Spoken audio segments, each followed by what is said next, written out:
எத்தனையோ பேட்டி கொடுத்தோம், எத்தனையோ மனு கொடுத்தோம், என்னென்னமோ செஞ்சு பார்த்தோம். எதுவுமே எங்களுக்கு நடவடிக்கை எடுக்கல.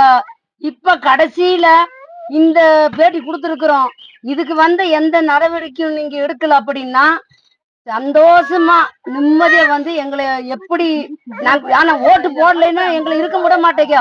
சந்தோஷம், அது எங்களுக்கு சந்தோஷம் தான். ஆனா எங்களை கொண்டு போய் எப்படி இங்க அங்க இருந்து சோலையில இருந்து எங்களை இங்க கொண்டு வந்தீங்களோ செடிக்குள்ள இருந்து, அதே மாதிரி சந்தோஷமா எங்களை கொண்டு போய் மறுபடியும் அங்கேயே சோலையிலேயே எங்களை விட்டுருங்க. எங்களுக்கு இந்த இடைஞ்சலோ இந்த இசுமையோ இந்த கொடுமையோ எதுவுமே எங்களுக்கு வேணாம்.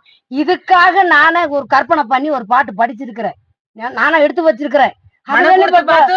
பார்த்தோம்.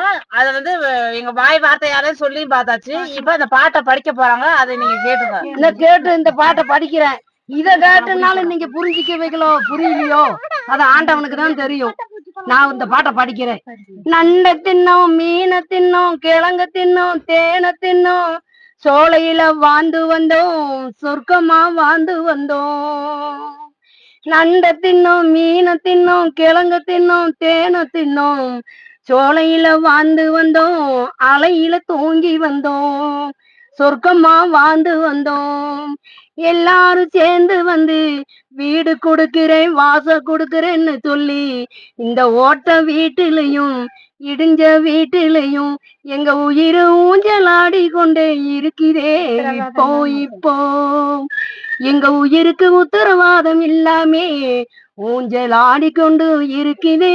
இப்போ இப்போ எத்தனையோ மனுவு கொடுத்தோம், எத்தனையோ பேட்டி கொடுத்தோம், எந்த அதிகாரியும் வந்து பார்க்கலையே. இப்போ இப்போ எப்ப சாகுறமோ எப்ப பொழைக்கிறோமோ எங்க உயிர் ஊஞ்சலாடி கொண்டே இருக்குதே. இப்போ இப்போ நன்றி, வணக்கம்.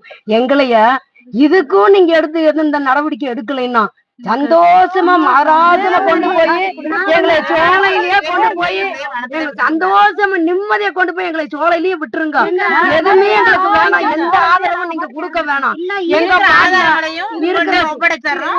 இத நடவடிக்கை எடுக்குமாறு மாவட்ட ஆட்சியர் அவர்களே நாங்கள் தாழ்மையுடன் கேட்டுக்கொள்வோம். உங்க ஊர் மக்கள் அனைவரும் எஸ்டி பதியர் மக்கள் மாவட்ட ஆட்சியர் கலெக்டர் அவர்கள் வந்து எங்க ஊரை வந்து ஒரு தடவை வந்து பாத்தீங்கன்னா எங்களோட கஷ்டம் என்னன்னு உங்களுக்கு புரியும். நீங்க வராம அங்கேயே இருந்தீங்கன்னா எங்க கஷ்டம் என்னன்னு உங்களுக்கு வந்து தெரியாது. எங்க குழந்தைகளோட படிப்பெல்லாம் வேஸ்டா போகுதுங்கிறத உங்க கண்ணு முன்னாடி நாங்க காட்டுறோம். நீங்க ஒரு தடவை வந்து எங்க ஊரை பார்க்கும்படி உங்க தாழ்மையுடன் கேட்டுக்கொள்றோம். நாங்களே எல்லா ஊருக்கும் போறீங்க வாரீங்க, நாங்க உங்களை என்ன பண்ணணும்? எங்களை ஏன் வந்து பார்க்க மாட்டேங்கிறீங்க? ஓட்டு மட்டும் நாங்க போடுறோம்ல சாமி, எங்களை ஏன் சாமி வந்து பார்க்க மாட்டேங்கிறீங்க? இப்படி சித்திரவாதியில இருந்து நாங்க வாழ்றோம், ஒரு நாள் வந்து பாக்குறீங்களா? ஆஸ்பத்திரி வசதி கூட ஒரு இல்ல. திடீர்னு ஏதோ ஒண்ணு ஆயிடுச்சுன்னா நாங்க வந்து தூரி கட்டிதான் தூக்கிட்டு போறது மாதிரி இருக்கு. அந்த சூழ்நிலை இருக்கிற எங்களை வந்து ஒரு தடவை கண் கொண்டு பாத்தீங்கன்னா போதும், நாங்க படுற கஷ்டம் என்னன்னு உங்களுக்கு புரியும். நீங்க எல்லாம் வந்து பணத்தை குடுக்குறவங்க பணம் இல்லாதனால எங்களை வந்து கட்டவே மாட்டேங்கிறீங்க. எங்களோட கஷ்டம் என்னன்னு தெரியணும் அப்படின்னா ஒரே ஒரு தடவை வந்து எங்க ஊரை வந்து நீங்க பாத்தீங்கன்னா உங்களுக்கு புரியும் எவ்வளவு கஷ்டப்படணும்.